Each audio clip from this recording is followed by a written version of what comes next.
السلام علیکم ورحمۃ اللہ وبرکاتہ۔ حیدرآباد خاص کر اولڈ سٹی کے مسلمان بھائیوں کے لیے میرا یہ خاص پیغام ہے۔ کل یوم جمعہ ہے، جمعہ کا دن ہے، اور اس دن انسانیت کے دشمن لوگ ہمارے ساتھ چال چلیں گے۔ ہوشیار رہنا۔ میں پھر الرٹ کر رہا ہوں، ہمارے دشمنوں کو، سیاسی چالوں کو، قانون کو، پولیس کو، انٹیلیجنس کو ہلکے میں مت لیو۔ اگر کوئی بھی سیاستدان، کوئی بھی لیڈر آپ کو یہ بولا کہ چلو ریلی ہے، نماز کے بعد احتجاج کرنا ہے چلو، تو فوری طور پہ سمجھ جاؤ کہ وہ آپ کا دشمن ہے۔ اگر آپ کا جان پہچان کا دوست یہ بات کرا تو وہ نادان کو سمجھاؤ آپ کہ مسجد میں نماز پڑھو اور خاموشی سے گھر واپس ہو جاؤ۔ اپنے گھر کے قریب کی مسجد میں نماز پڑھو۔ مسجد میں خاص نظر رکھو، دیکھو ادھر ادھر کوئی پیکٹ رکھا ہوا ہے کیا، یا کوئی بیگ رکھا ہوا ہے، یا خطبے کے دوران اپنی صفوں میں کوئی بھی بیگ لے کے بیٹھا ہوا ہے کیا۔ اگر دکھا تو اس کو فوری طور پہ کھول کے بتاؤ، بولو اور چیک کرو۔ نماز ہوتے ہی الرٹ ہو جاؤ، آس پاس نظر رکھو۔ کوئی بھی انسانیت کا دشمن کرتا پہن کے، ٹوپی پہن کے مسلمانوں کے حلیے میں سب کو جذبات میں لا سکتا، غیر ضروری پولیس سے بحث کر کے پولیس کو گالی دے سکتا، یا کسی سے بھی غیر ضروری جھگڑا یا چھیڑ چھاڑ کر کے ماحول بگاڑ سکتا، کہیں سے بھی نمازیوں پہ یا نہیں تو پھر پولیس پہ پتھر پھینک دے سکتا۔ ہوشیار رہیے۔ مسجد کے باہر نکل کے اگر کوئی بھی نعرے تکبیر، نعرہ رسالت، لبیک یا رسول اللہ یا کون سا بھی نعرہ لگایا تو اس کا جواب ہرگز مت دیو، اور جو بھی نعرہ لگایا اس کو پکڑ کے پولیس کے حوالے کر دو، نہیں تو اکیلے اس کو پکار لینے دو، پولیس خود اس سے نپٹ لیتی۔ یاد رکھو، ہمارے دشمن کرتا ٹوپی پہن کر بھی ہو سکتے، پولیس کی ڈپلیکیٹ خاکی وردی میں بھی ہو سکتے، اور اسپیشل فورس کے جیسا سفاری سوٹ میں بھی ہو سکتے، اور میڈیا جرنلسٹ کے جیسے حلیے میں بھی ہو سکتے۔ کسی کو بھی چھیڑنے کا موقع مت دیو۔ اکثر لوگ نماز ختم ہوتے ہی مسجد کے باہر پولیس کی مدد کر رہے ہیں اور انتظام میں لگے ہوئے ہیں جیسا ریاکٹ کرتے، پورے حالات انہوں سنبھال رہے ہیں جیسا ٹھہر جاتے، زور زور سے چیخنا شروع کر دیتے، چلو بھائی آگے چلو، نماز ہو گئی بھائی، چلو بھائی گھروں کو جاؤ بھائی۔ یہ سب آوازاں نکال کے سب کو بڑھانے میں رہتے۔ ان کو دیکھ کے اور لوگ انتظام کو آ جاتے، جاتے کوئی بھی نہیں وہاں سے، سب ایک دوسرے کو چلو بھائی بول کے پکار لیتے، ٹھہرتے، غیر ضروری گڑبڑ کا ماحول بنا دیتے۔ احتیاط کریے، نماز پڑھو اور آہستہ سے درود شریف پڑھتے ہوئے سکون سے گھروں کی طرف چلے جاؤ۔ مسجد کے قریب میں روڈز پہ گروپ بنا کے مت ٹھہرو۔ کوئی بھی آ کے ادھر ایسا ہوا ادھر ایسا ہوا بول کے کچھ بھی اگر نیوز دیا تو ریاکٹ کر کے ادھر ادھر مت بھاگو اور گھر کو چلے جاؤ۔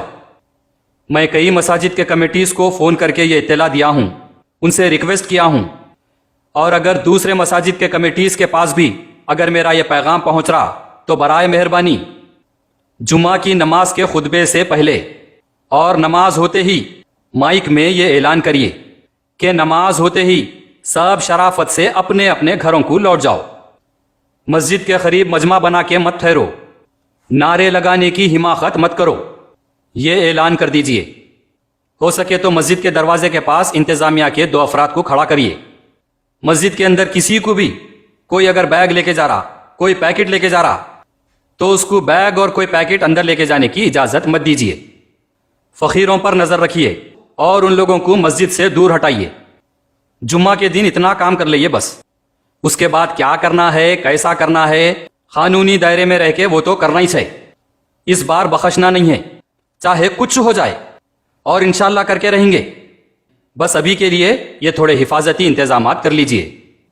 جذبے، جوش اور ہوش کے ساتھ الرٹ بھی رہیے۔ ہمارے دشمن کو ہمارا استعمال کر کے ہمارے ساتھ کوئی بھی چال چلنے کا موقع مت دیجیے۔ اور آخر میں ایک خاص بات، جس کو یہ الرٹ میں سے سمجھ میں آیا، عمل کرتے کریے یا نہیں کرتے مت کریے۔ اپنی گھریلو تعلیمی تربیت بتا کے گالیاں مت دیجیے۔ میں کون ہوتا ہوں بولنے والا، کدھر بیٹھ کے بول رہا ہوں، کئی کو بول رہا ہوں، ایسا کئی کو بول رہی، ویسا کئی کو بول رہی، آپ یہ کئی کو نہیں کرے، آپ وہ کئی کو نہیں کرے، آپ کیا کرے بتاؤ، آپ کون ہے بولو، آپ دکھ رہے ہیں کئی کو نہیں۔ یہ سب غیر ضروری پرسنل کمنٹس مت کیجیے۔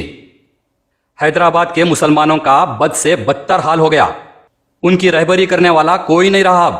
جو آ رہا ان کے سر پہ سے ہاتھ پھرا کے حوالہ بنا کے لوٹ کے نکل جا رہا، اپنا کام پچھان لے رہا۔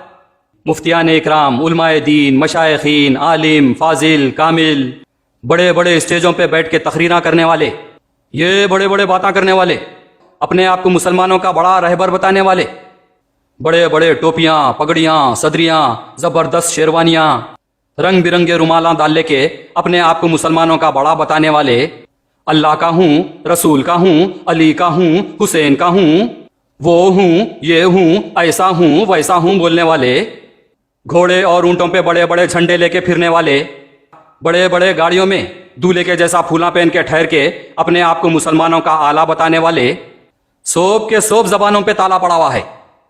میں ہمیشہ ان لوگوں سے سوال کرتا ہوں، ان لوگوں سے پوچھتا ہوں، جھنجھوڑتا ہوں ان لوگوں کو، بڑے بن کے کیا کر رہے ہیں، سوالوں پہ سوال نہ کرتا ہوں، ان سے تنگ کرتا ہوں۔